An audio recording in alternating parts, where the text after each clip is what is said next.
Hello, everyone. Let's get started. I have the pleasure of introducing Dr. Zhao to you today. So she's here all the way from MIT to us. Thank you for making the trip, by the way. And I'm glad we have good weather. So yeah. So Dr. Zhao is a postdoctoral fellow at MIT, Senseable City Lab. And I'm happy that we have speakers from different, different places along the career, so you guys can see the diversity of the choices that you can make along your career development. And I asked Pei to talk about, postdoctoral position and what it would mean, and who would become a postdoc, what kind of opportunity that is for you guys to learn about that. Her research interests lie in transportation decarbonization and climate behavioral science, investigating the bidirectional interactions between human behavior and energy transition. Before joining MIT, she received her PhD in environment engineering in 2024 in Tsinghua University. She holds also a bachelor's degree from there, dual bachelor's degree in economics, also from the National School of Development, Peking University in 2019. So with that, it is a pleasure to have you. The floor is all you. So don't forget to unmute yourself. Yeah. I think I have already. Oh, okay. Yeah, perfect. Okay. Hello, everyone. It's a great pleasure to be here. Thank you for the introduction and thank you for inviting me here. Yeah. As you have today, I'm going to talk about my research about the feasibility, environment, and cost effect of the truck decarbonization. Sorry, the title is a little bit long, but for this page, the only thing you have to know about my research is I'm working on trucks. I will introduce a little bit about me, as everyone in the room, I'm also working on transportation research. But my background is in environment engineering, so my aspect is more from the emissions, air quality, and decarbonization. And I finished my PhD last year in November, so I'm a very fresh PhD. And now I am postdoc at Senseable City Lab. And this slide shows you a very simple research path. I don't have a career, so I'm not there to say that's a career path about my research. So I will explain all of this in the last section of today's presentation.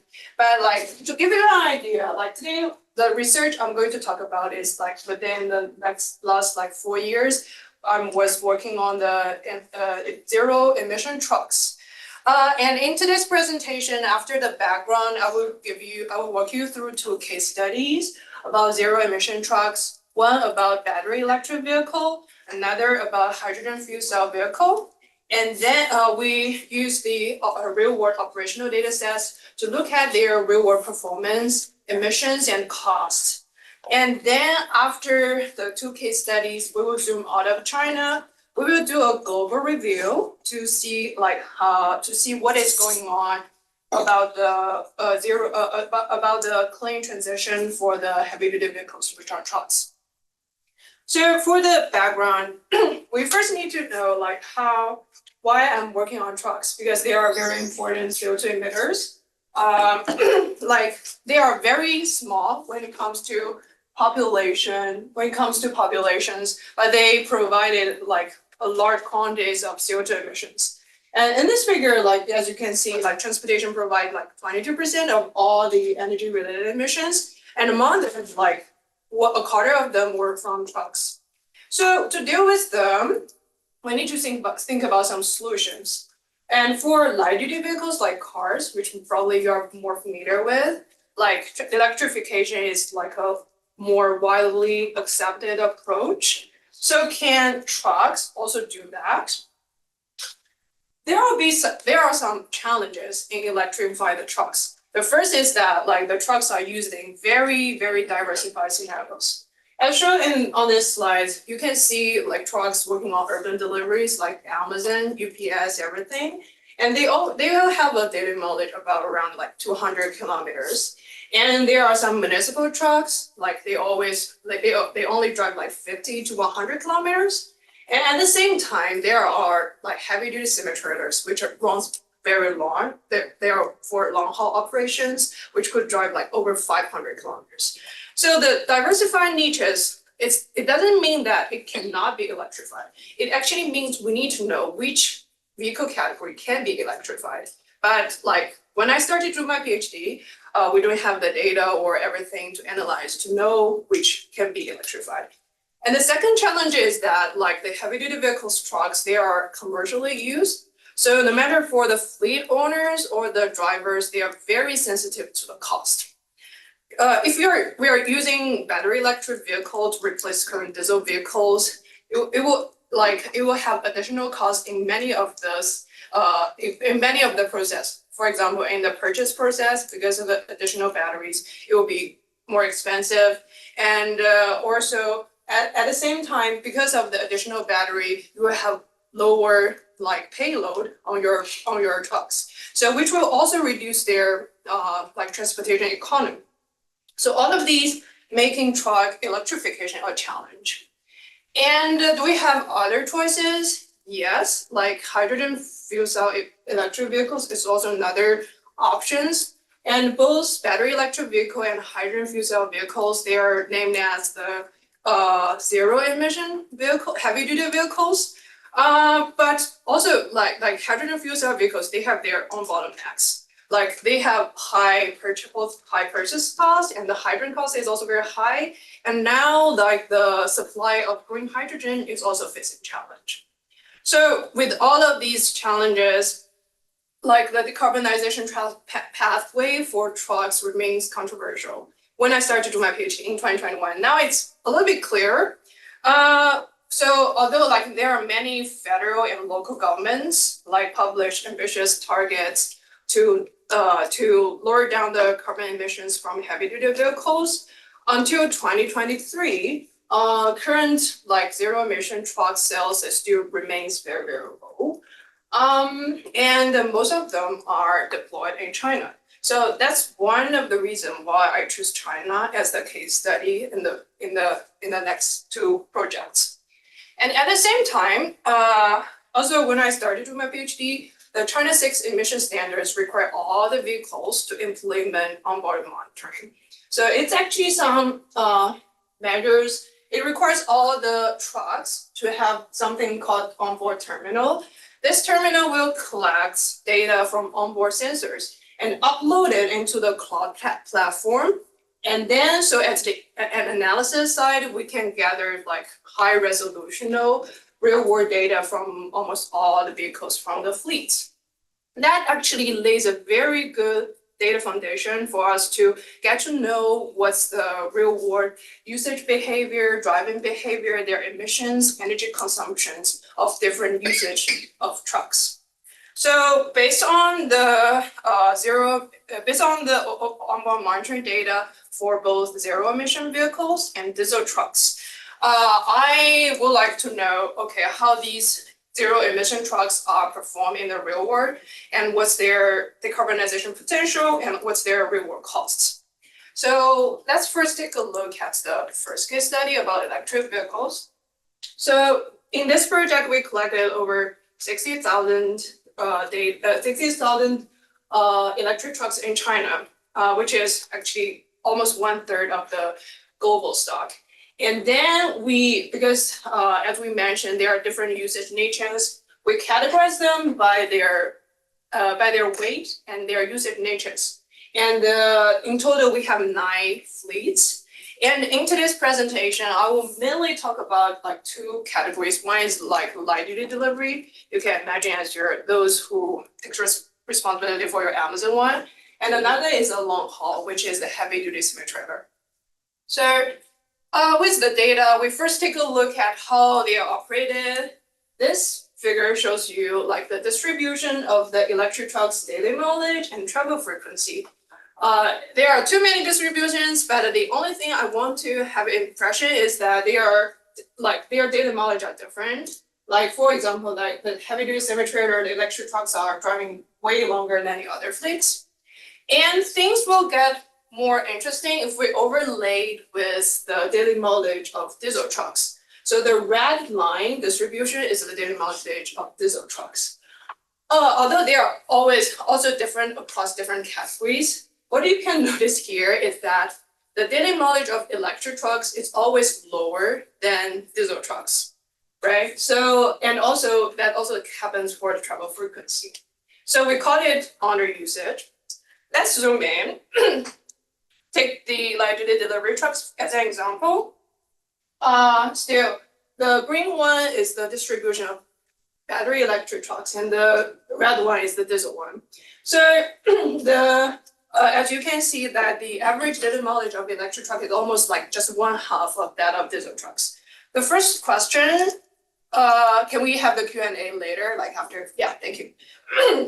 The first question we are going to ask is like, is it because of the battery capacity? So we add one more layer. Sorry, it was too shallow. There was one layer, gray here, like about the battery range of the electric trucks. It was too shallow, sorry. But the overall idea is that the battery range of the electric trucks, their average is around 200 kilometers, which can almost satisfy the daily traveler needs of diesel trucks. So we think battery capacity is not the main constraint of the light-duty delivery trucks. They can run longer, way longer. So we take another look at their charging data. And what we found is that they charge very frequently. This figure actually shows you the state of charge of their battery, which is the percentage of the remaining electricity in their battery at the start of their charging event. As you can see, they peak around 50%, which means they only use half of their batteries actually.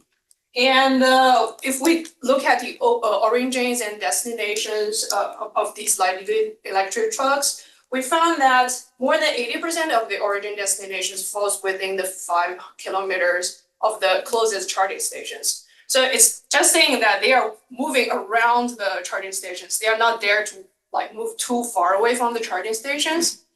So from the frequent charging and from their restricted operational areas, we think that the light-duty delivery trucks, like the electric one, they currently have like significant range anxiety. It is like one of the main constraints of their operational. And another category is the heavy-duty semi-trailer.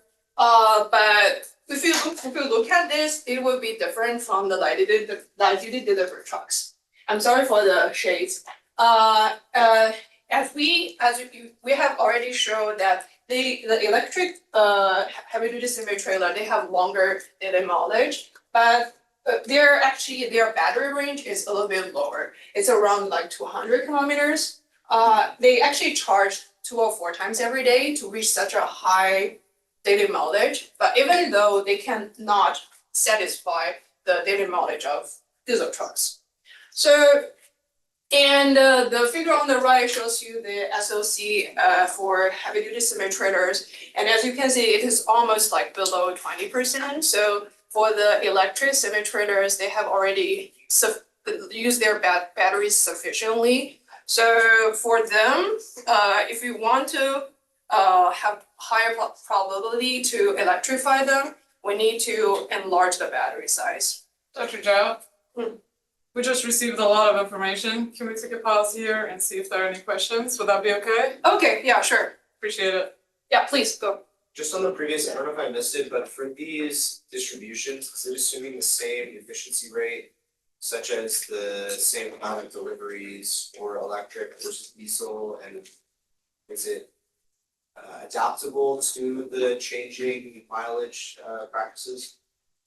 I think the distribution only shows you like what we observe from the real world data. This is actually their real world like data knowledge. We didn't like get over the efficiency or workload dealing.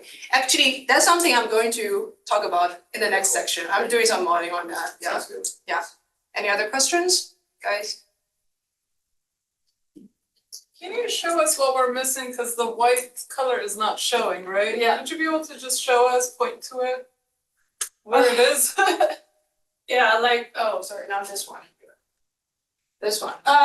There is another distribution called the usable battery range of electric vehicles. They should be here.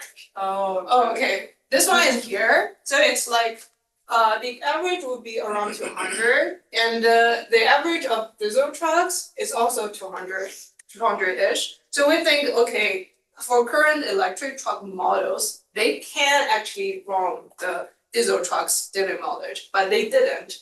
So that's why we think, okay, battery is not a constraint. I think I see it. Is the peak really high or no? Oh yeah, the peak is really high. I'm sorry. Yeah. I'm very, very faded, Oh, but you can show the peak with your hand if you don't mind. It's God. all the way at the top. Ah, wow. Please, Already. so why do you think they have that range anxiety? Do you think it's just not education about what the truck can do? Or are they afraid that it's going to somehow shorten the life of the truck if they keep doing longer ranges? That's actually a very, very good question. I think after I noticed such a phenomenon, we did some on-site surveys to go to the electric fleets and to ask their drivers and ask their fleet owners why you are doing this, something like this. And they are saying that because this is actually the earliest batch of electric trucks, they are not familiar with this new technology. So what they want to do is just trying to keep themselves safe. They don't want to they don't want to run out of their battery in the midway. So they will get charged whenever they can. That's just something what they did. Yeah, I think it will get better after people no matter it's drivers or fleet owners are getting more and more familiar with this technology. Yeah. So, Lady first, yeah. so in China, the case study was happening in China, right? Was there sufficient amount of charging station? Is that why they were able to frequently charge and therefore that was not considered a constraint? Is that what I'm understanding? Yeah, actually, that's also a very good question. This is the earliest batch, as I mentioned, and at that time, except for the delivery trucks, they can use the chargers for cars, so they can charge anywhere. But for the other heavy-duty vehicles, they have to build their own charging stations. So it's more like if there is one fleet who operated in this region, they will have multiple have multiple charging stations for them, which is close by to their routes, so they can charge whenever they want. Then this 80% falling within 5 kilometer buffer, is that towards the dedicated charging stations or is that towards general charging stations? Towards the dedicated, I would say.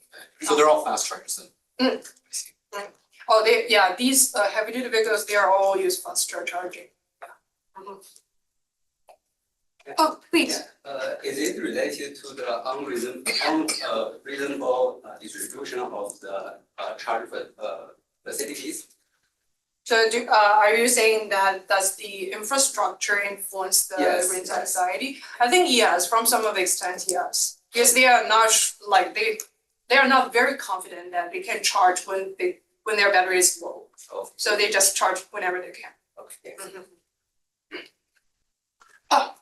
Just a simple question. I assume these trucks aren't using battery swaps, they're just using regular charging. Yeah. Right? Strictly regular charging?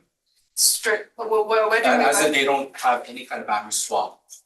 They don't have any battery swap, yeah. Battery swap is the next step story, yeah, in the following research, yeah. Any other questions? Thank you. That's a very good pause, actually. I would Yeah, do that there, yeah. Okay, so I'll end here, let's see. But if you take the under usage into consideration, it actually means for some of the electric trucks in current fleets, they cannot be replaced by for current diesel trucks, some of them cannot be replaced by one electric truck because their usage intensity is low. So under this situation, if you're comparing the emissions or cost for one diesel truck and with one electric truck, it is a little bit unfair because one electric truck cannot fully finish the workload by one diesel truck. So before we dive into the environmental emissions and the cost comparison, we need to deal with the feasibility issues first. That's something I did some modeling. To make it simpler and easier to understand, I make a very stupid emission. And let's see, this is a heavy duty, this is a heavy duty vehicle fleet. And if we rank them by their transportation demand from low to high, the underusage means that for some of the vehicles at the lower end of their transportation demand, they can be replaced by one electric truck now. But for those vehicles who have higher transportation demand, they might need 2 or more electric trucks to finish their transportation demand. So the first I will focus on the group which can be directly electrified by one electric vehicles. I call it priority group because they can just be electrified now. I want to know how much vehicles belongs to the priority group now, and to deal with that, I use the data mileage distribution to quantify. I identify critical mileage, which is called decritical, and at this mileage, the diesel trucks the percentage of diesel trucks whose daily mileage is lower than this mileage is equivalent to the percentage of electric trucks whose mileage is higher than this mileage. Just to simply understand is that we want to use this part of electric trucks to replace this part of diesel trucks because they have higher mileage, so they can just replace them. And according to the empirical data, we found currently 23% of light-duty delivery trucks and 30% of electric heavy-duty semi-trailers they can be directly electrified. And but when you consider at the fleet level, we need if we want to quantify the electrification effects at the fleet level, we need to know how many electric trucks we need on average to finish the workload finished by one diesel trucks for now. I call it replacement rate. And to model that, I did some trip train modeling. I abstract the trip train from diesel trucks and ask the electric trucks to drive in the same way as these diesel trucks. They can get charged whenever these diesel trucks are parking, and then if the remaining battery cannot support for the next trip, we will have a new electric truck for them.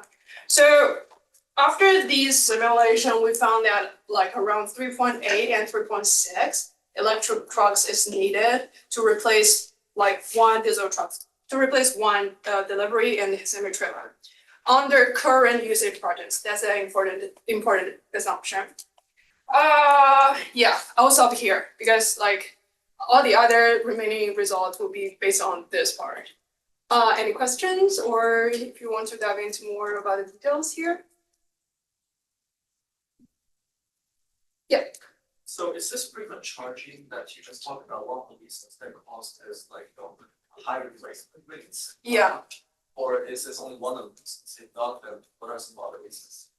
I think the frequent charging is definitely one of the reasons because it means that they could drive more, but they didn't. It is one of the reasons about why the current replacement rate is very high. Other reasons is that the battery capacity is not high enough.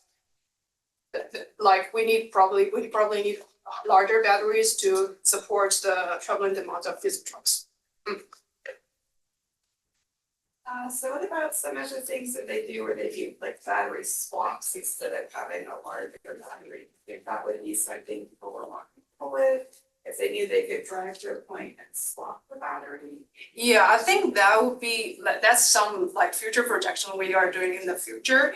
I think that's definitely one of the solutions we are going to have in the future. Yeah.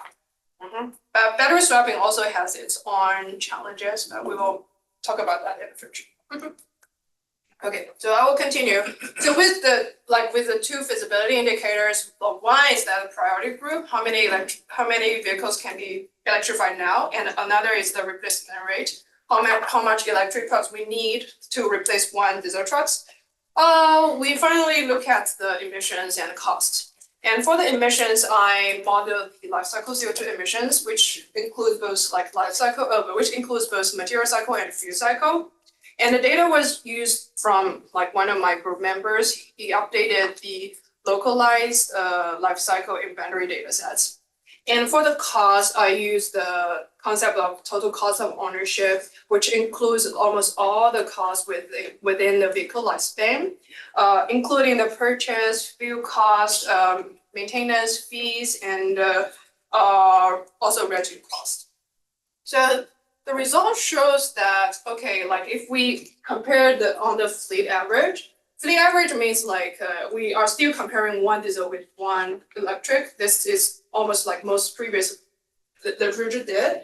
We see like significant CO2 emission reductions and cost reductions. So that's actually co-benefits from like fleet average. And if we zoom into the priority group, which can be directly electrified, their like carbon reduction and the cost reduction are even higher. So for the priority group, I think electrify them will receive like both environmental and cost benefits.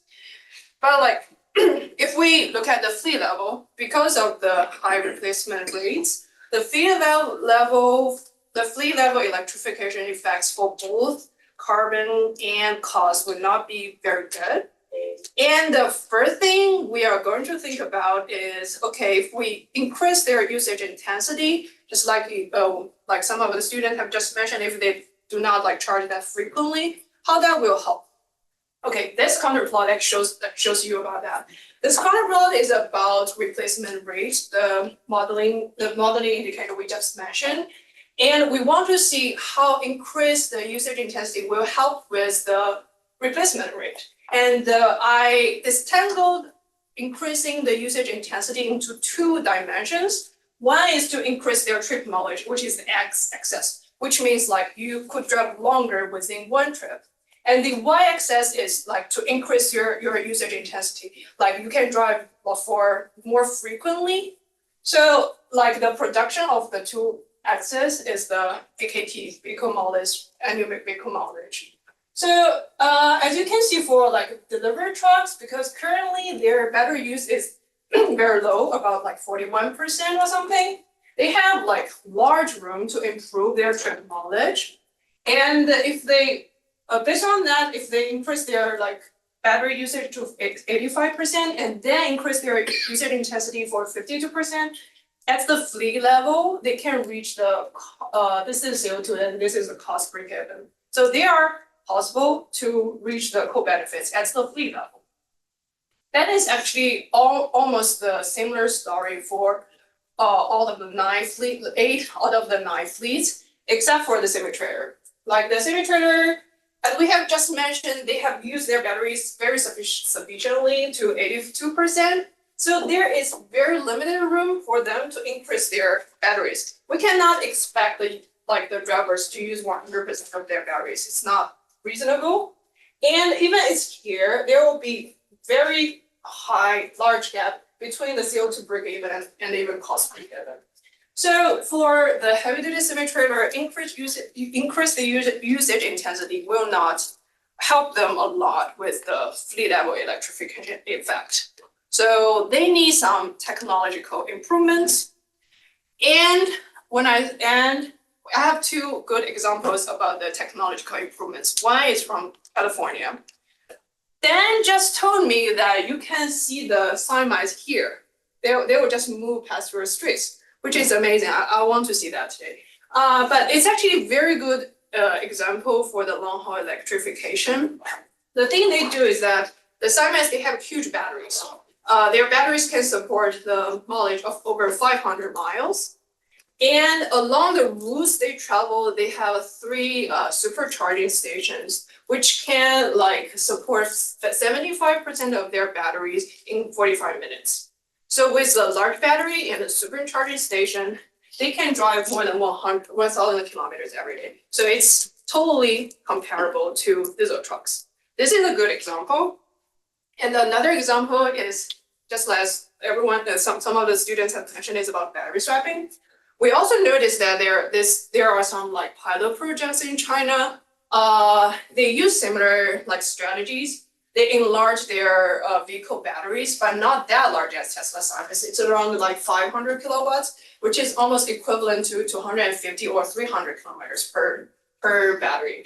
And along the routes from Ningbo to Xiamen, like they have 4 battery swapping stations along the way. So these trucks, they can just swap their batteries whenever they don't have their batteries. Unfortunately, we don't have the data from them, so we don't know like if they operated very well. But from what we know from the fleet operators, these trucks can also reach very high daily mileage of over like 500 kilometers, which is also very nice.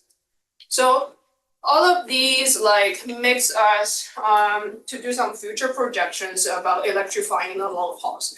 We set different future scenarios, including like using cleaner electricity and also like some improvements on battery, which includes the battery size increase, which means the energy density is stable, but you increase the battery weight. And also the battery energy density increase. And at the same time, we also have some improved scenarios talking about the improvements on charging facilities, like using supercharging or using battery swapping. Among all of these scenarios, okay, this I should explain this part first. The x-axis is the life cycle CO2 emission reduction. Like so if the dots falls in the right region, it means like electric trucks on the fleet level, they have lower CO2 emissions than the diesel trucks. And the y-axis is the cost. And if it's lower, that's the third and the fourth, it means like the electric trucks is cheaper than diesel trucks. So ideally, if we want to reach the co-benefits, we only to be here, to be in the fourth corner. And unfortunately, for all of these scenarios, there are only one scenario, which is this, almost falls in like below. It is actually, we need to enlarge the battery, we need to increase the battery density using cleaner electricity and use a battery swapping. We can reach there. But some comments I will have here is that I use the fast charging I use is 350 kilowatts, which is a little bit conservative, like from what we know from Tesla assignment, and also some like megawatt charging or something like that. So probably with like more higher power charging, it will also be better. So but that also means from these future scenarios, it will be a little bit hard for us to electrify all the heavy duty semi-trailers, especially for those diesel trucks who travel very, very, very long. So for the next, I would like to investigate, okay, if there are some like hydrogen fuel cell vehicles who can support these long tail like heavy duty semi-trailers. Okay, I'll end it here. Questions? How do you like auxiliary loads like refrigeration affect the performance of electric trucks? Sorry, I didn't get it. Could How you does like refrigeration affect the performance of the electric truck? If it's like you have that additional load on the battery, so you're carrying a payload of like produce or something, that needs to be kept cool. So are you saying that because of the additional battery, like the payload will be lower, and how did I accommodate that into my simulation? Does that increase load on the battery? Does that make it so that the range is lower, or does it matter? If I understand right, you're asking if the payload, like the additional battery weight, will influence the results If significantly. the refrigeration system, like to keep the food cold or whatever, how would that affect operations? Sorry about that. Sorry, I didn't get it. Yeah, thank you. Actually, yes, because like in this project, we didn't specifically we didn't specifically separate like the refrigerator trucks with light duty delivery trucks, but we have some labels about like the refrigerator trucks. If you look at this, their and electricity consumption is like 15 or 30% over the like higher than the light duty like delivery trucks. So it will influence the energy consumption. Yeah. Did electric trucks, do they have like route planning with like their charging in the route plan, or does route planning for electric trucks, like, is that even a thing? That's a very good point, actually. According to what I know about this batch of electric trucks, they don't have like route planning.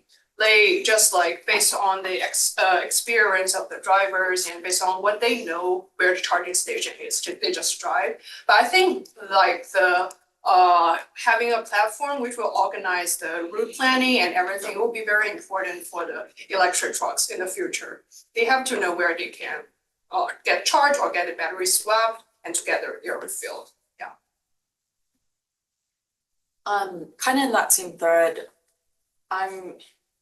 it's half-baked question, but in terms of like offsetting the range anxiety, was some of your study exploring like reducing the trips instead of like going that full like trip? Can they reduce trips to extend the battery instead of like frequently stopping to charge? Like you mean like So like in the route planning, right? So like was it identify like maybe we don't have to do the full trips, we can reduce it so that. I think that's one of the purpose if like because why we want to do the route planning because like in the future one possible approach to electrify the long haul is that like only like for electric trucks only accounts for like part of the trips and then they will get another car to have another one. Yeah, I think that will help with the range anxiety significantly. Yeah. Okay, then I will go to the second case study. Sorry, it's too long.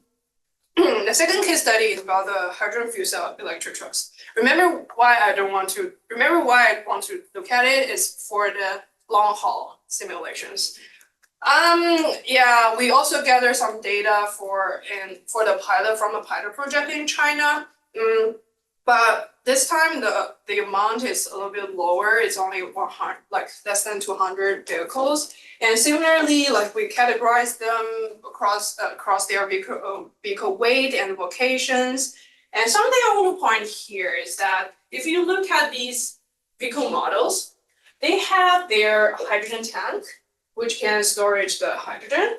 At the same time, they have a battery. So it's relatively smaller than the battery electric vehicles, but they are still here. And they can be charged externally. So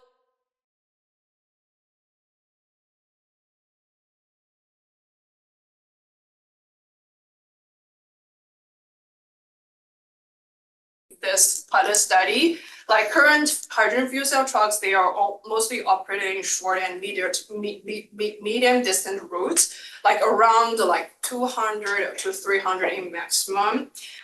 One of the reasons is that in this pilot project, there are only 2 hydrogen refueling stations in the region. So like these trucks, they cannot go like way longer outside of this region. That's one of the reasons. We also did some like life cycle CO2 emissions modeling. We found that these hydrogen fuel cell electric trucks, they have great emission reduction potential. This is also the life cycle things, and the blue one is the fuel cycle, and the pink one is the vehicle cycle. So for most of the fleets, except for the 2 at the end, the hydrogen fuel cell electric trucks, they have lower life cycle CO2 emissions. And why the 2 fleets on the right have higher is because their usage intensity is very low. So they're which makes their vehicle cycle emissions very, very high. So their life cycle emissions is not very good.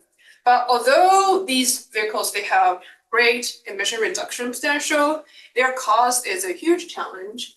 In the figure on the right, there are different fleets. And in each subfigure from left to right, they are hydrogen fuel cell vehicles and battery electric vehicles and diesel. So as you can see among all of, and for this simulation, please know that we have already used the incentivized hydrogen fuel price, which is around like $4.3 per kilogram hydrogen. Even with this price, the TCO of hydrogen fuel cell electric trucks is way more higher than the other fleets. And the fuel cost, it's accounted for like 16% to 40% of this TCO, which is a huge part. And what's interesting is that in the real world operation, to lower down this part of fuel cost, we notice that these drivers have a mixed use of their energy. Like for some of the fleets, they only use hydrogen. And for some of the fleets, they use both hydrogen and charging, which means they use their batteries. Remember on the first side of this case study, I told you that they have a battery and they can charge externally. So for this fleet, who transport production materials, like around half of their energy are from charging. It's not from hydrogen. It's a very efficient way to lower down their operational costs. But this is not what we want for hydrogen fuel cell electric vehicles, right? But this hybrid use of hydrogen and electricity also like makes us to think about, okay, probably for the extremely long haul scenario, if we want to decarbonize them, this hybrid use could also be an option. Yeah, we will go to the global review, and after this, I will have a we'll have a Q&A session. So the global review is that after the two exploration, like my advisor and I, we decided to take a global review, like to see how the truck decarbonization happened globally, because different regions have different costs and different risks and different situations. We want to know if the spatial heterogeneity and will influence the decarbonization choice of trucks. So here in today's presentation, I was to use heavy-duty semi-trailer, which is the hardest part. As an example, we use the similar analytical approach. We analyze their feasibility, technological feasibility, emissions, and cost. So this is the technological feasibility. On the left, we were trying to gather some individual data mileage data from of heavy-duty semi-trailers from US, Europe, and China. So as you can see, the shape looks a little bit different.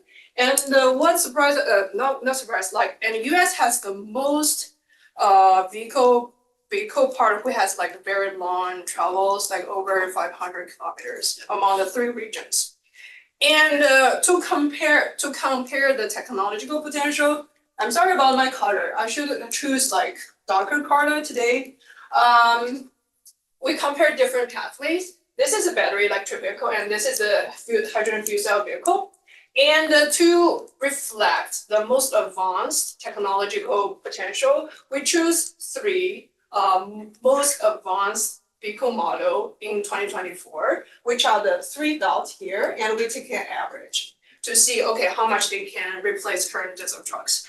And the result shows that around 35%, 35% and 67% of the diesel trucks can be replaced by battery electric vehicles and hydrogen fuel cell vehicles if they do not charge during the day.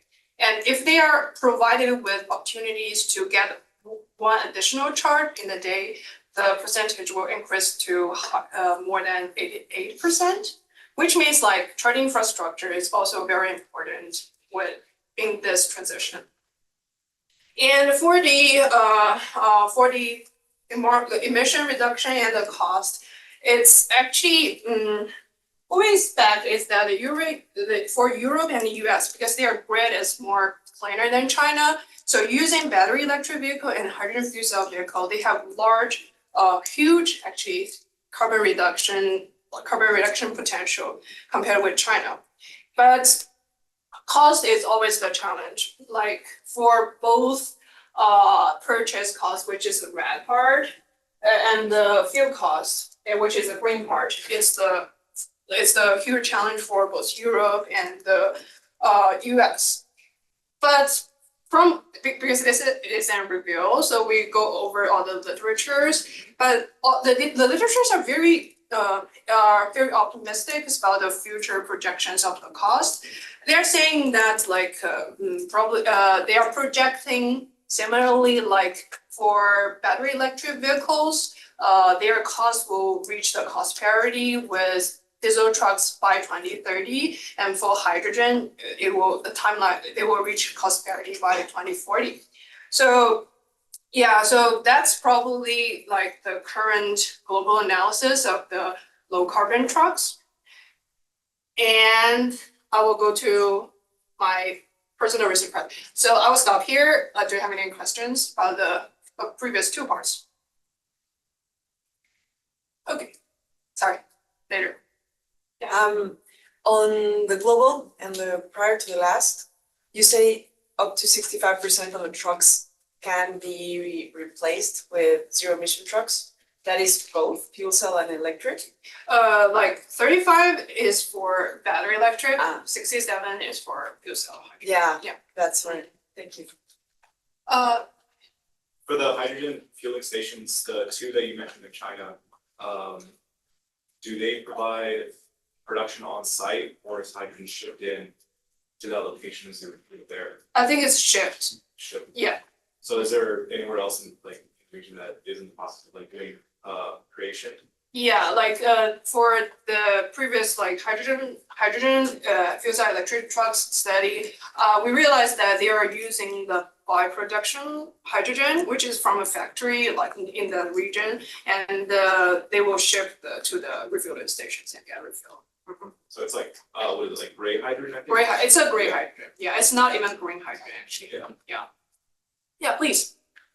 Yeah, I actually had a similar question, but so as far as the cost parity, was it for both US and China?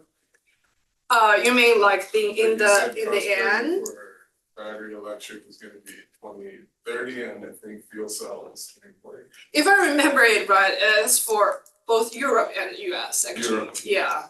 Mhm. Okay. Because for China, like the battery electric vehicle, their TCO is already lower.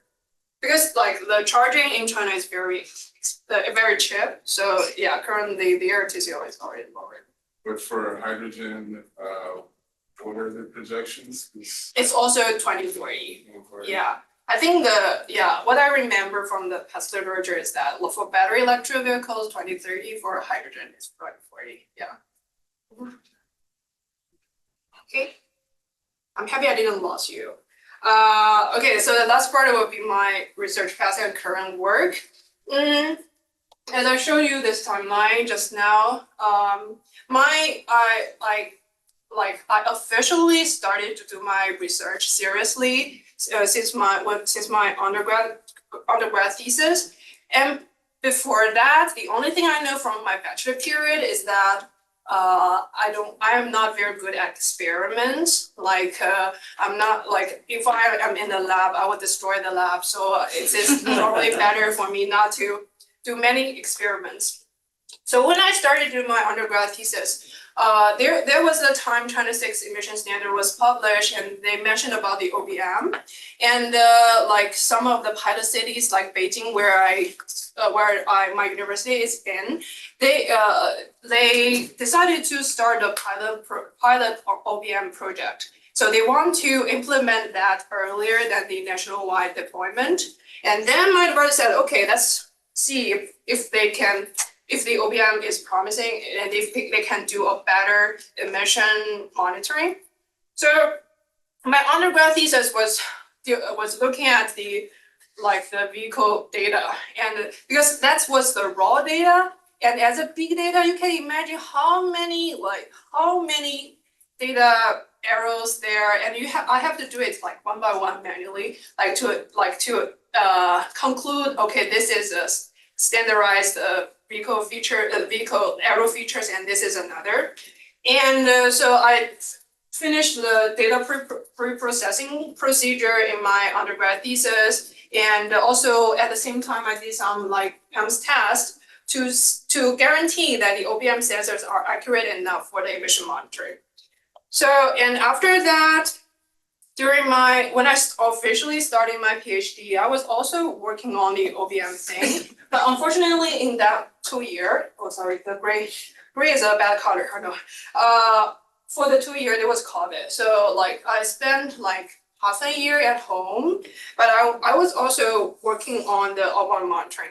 I was just trying to, at that time, my research focus was on NOx emissions, not on CO2.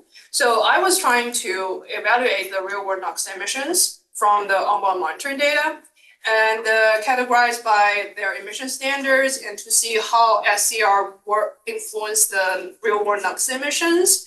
And in the end, we investigated how should we better use OBM for NOx emission compliance.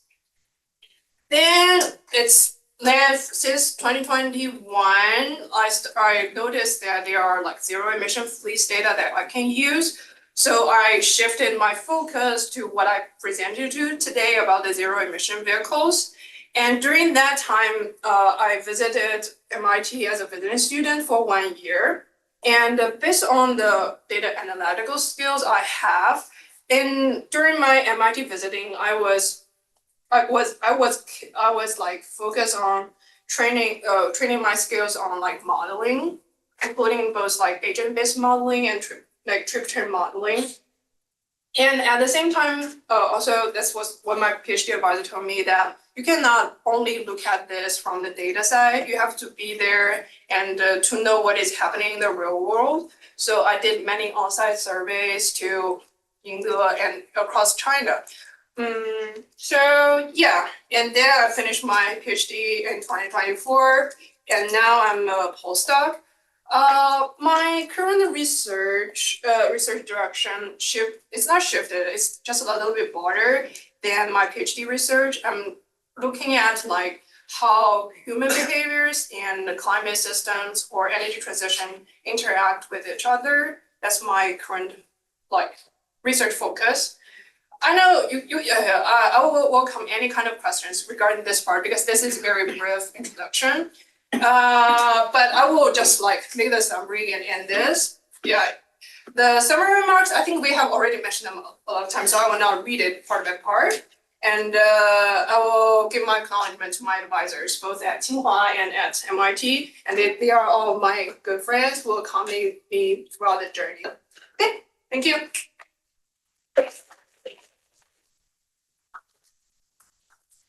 I have a question for you. It's if you have any, do you have a technical question? Mine was general. No, just getting her name actually. Oh, okay.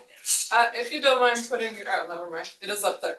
How did you become so good at clear communication through graphs?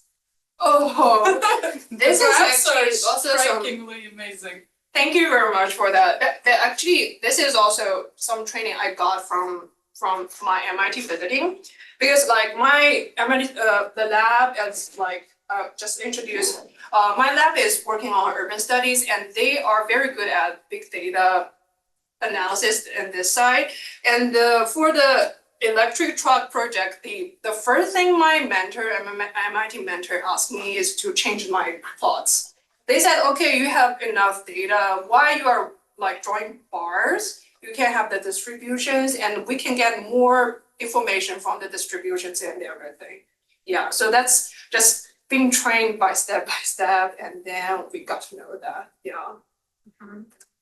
Very good. Any kind of questions? Can you tell us, remember the conversation we had at the beginning about being a postdoc, and do you mind sharing that information? with the students here? Not at all, yeah, actually. Being a postdoc, I will talk like about two aspects. Like first is like why I want to be a postdoc after a PhD, and the second is how the experience is like. The first is about like why I want to be a postdoc, because I really like doing research. That's the simplest question. Like from my PhD, I kind of get excited when I find something new, and when I have an assumption and I test it, and I got something like truth, and so I will get very excited about that. At the end of my PhD year, I was also thinking about if I'm going to go to some industries like the EV industries or something. But I finally realized I cannot give up research. So that's why, and then I started to looking for postdocs and got my offer. So that's why I got to the postdocs. And what I feel about postdoc life is that it's almost the same with PhD. There are more responsibilities, like your advisors are expected you to work with him on like research proposals and take more responsibility for the lab, like mentoring PhD students, writing proposals, this kind of stuff. But for the majority, your work is still doing research, trying to frame good research questions and trying to find the data to work on that and write papers. Yeah, that's what I felt about my postdoc now. Yeah. Do you feel like the time you spent in the postdoc so far has changed where you think you want to go next in your career? Yeah, because I have just started this That's year, so fair, yeah. so it's like it's not that long. Yeah. And so far, no, I still love doing research, and especially I think the thing which took me a little bit while for this year is to think about what I want to do in the future, like my research field, like the bi-directional thing. But after I figure that out, I want to do this. I'm just overexcited again and trying to work on it. But that was partly what we discussed, was that being a postdoc is a very good transition time where you don't have to commit necessarily to sign a contract with a consulting firm or, you know, with the government or with a university, you know, you still haven't figured yourself out and you still want to think about, okay, what is the best career path for me? So being a postdoc is a brilliant transition period for you to figure out what you want to do. And at the same time, it is so helpful and useful to the supervisor that you're working with because you're already fully trained. You are a PhD with all of those beautiful skills. And so it works both ways, is that you sharpen your skill sets as a postdoc while you decide what you want to do. You keep publishing, you keep, you know, giving presentations, getting your communication skills sharpened, and keep getting strengths and more strengths, while, you know, others are benefiting from all of the skills that you already have. So it's a win-win. That's very Highly recommend it. I have a different question. That you, with your research, you provide a strong background that shows an opportunity for switching to electric vehicles or hydrogen vehicles. But what's next? Like, do you know if your research is actually considered for that, like the implementation of that change of vehicles, or? Yeah, like to apply what I found to the real world and to have some like real world impacts. Yeah, that's something I definitely want to do, trust me. But we are also like presenting this work to this research to as many policymakers as possible, trying to convince them. But something we found is that first, in like, as I was getting my education in China, we found that like industry is going a little bit forward than the research. I think they are already implementing the switching to like electric vehicles very rapidly. If I remember it right, the sales penetration of electric trucks in China this year will be around 20% or something. So it's already over the 10%. We will see the first like 10% will be the hardest, most challenging thing. After the 10%, it will be exponential growth. So I think at the industry side, it's already over there. And yeah, so we are trying to present our research as much as possible and trying to have its effect. But the real world, like the industry deployment, also pushes us forward with the research, with new research questions. Now, I think probably we think about the new research question is like with the growing sales penetration, how you are going to provide enough charging opportunities for them. So it's just like step by step, you are growing with the real world. Yeah. And are there in China some like incentives to push the industry sector? It was like there was like high purchase subsidies for battery electric vehicles. Let's say like for battery electric vehicles, there was like high purchase subsidies for both electric cars and the electric trucks. But as far as I know, like it was phased out in 2023, and now they have no like nationwide like purchase subsidies. For some local governments, they are still providing probably some incentives. And for the hydrogen fuel cell electric vehicles, there are still like some localized high purchase incentives, which is a little bit crazy for me. Like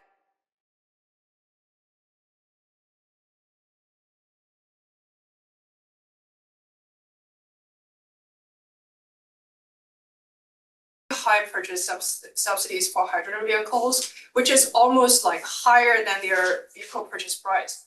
But we think that's not sustainable a little bit, so we don't include it in the main bars. Yeah. I'm sorry, I might have missed this in the beginning, but what percentage of those electric fleets in China are mostly battery swapping? Like, are you saying like how much vehicles, electric vehicles in China use battery swapping?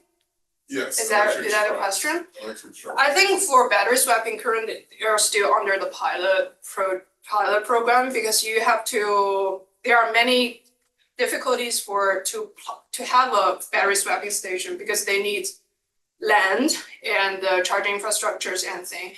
From what I know that there are some pilot routes and like what I just showed in Fujian, also in Xinjiang. So they are just like, from what I know, pilot projects. Most of them still using charging.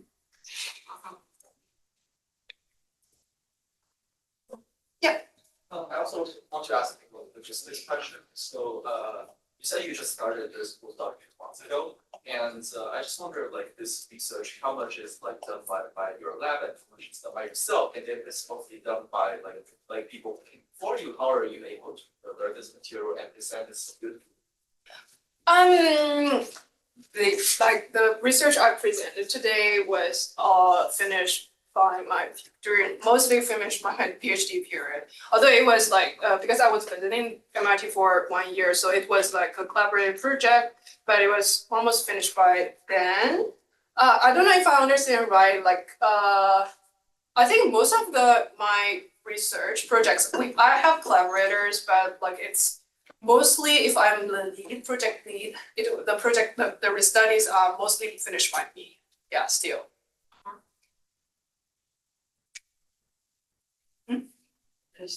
Do you know what are the supply side regulations to foster this in China? Supply side to foster. To help like suppliers make them and sell them. How did the government intervene or help foster get to the 20%? I think at the beginning, the purchase subsidies helps a lot. And there are also some, but I think there are some like policies for the manufacturers, but I think it's mostly for cars. It was called like dual costs. Like it's almost saying that if you want to sell this part of like conventional cars, many gasoline cars, you have to sell a specific amount of electric cars or zero emission cars to make it balanced.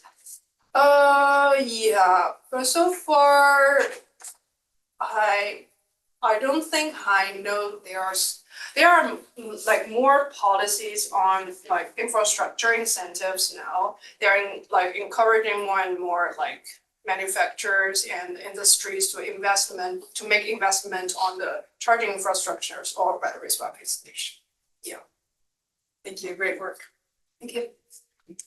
Last question. No worries, it can be not. Okay, what is sort of like the use case for why China is even doing like fuel cell electric trucks?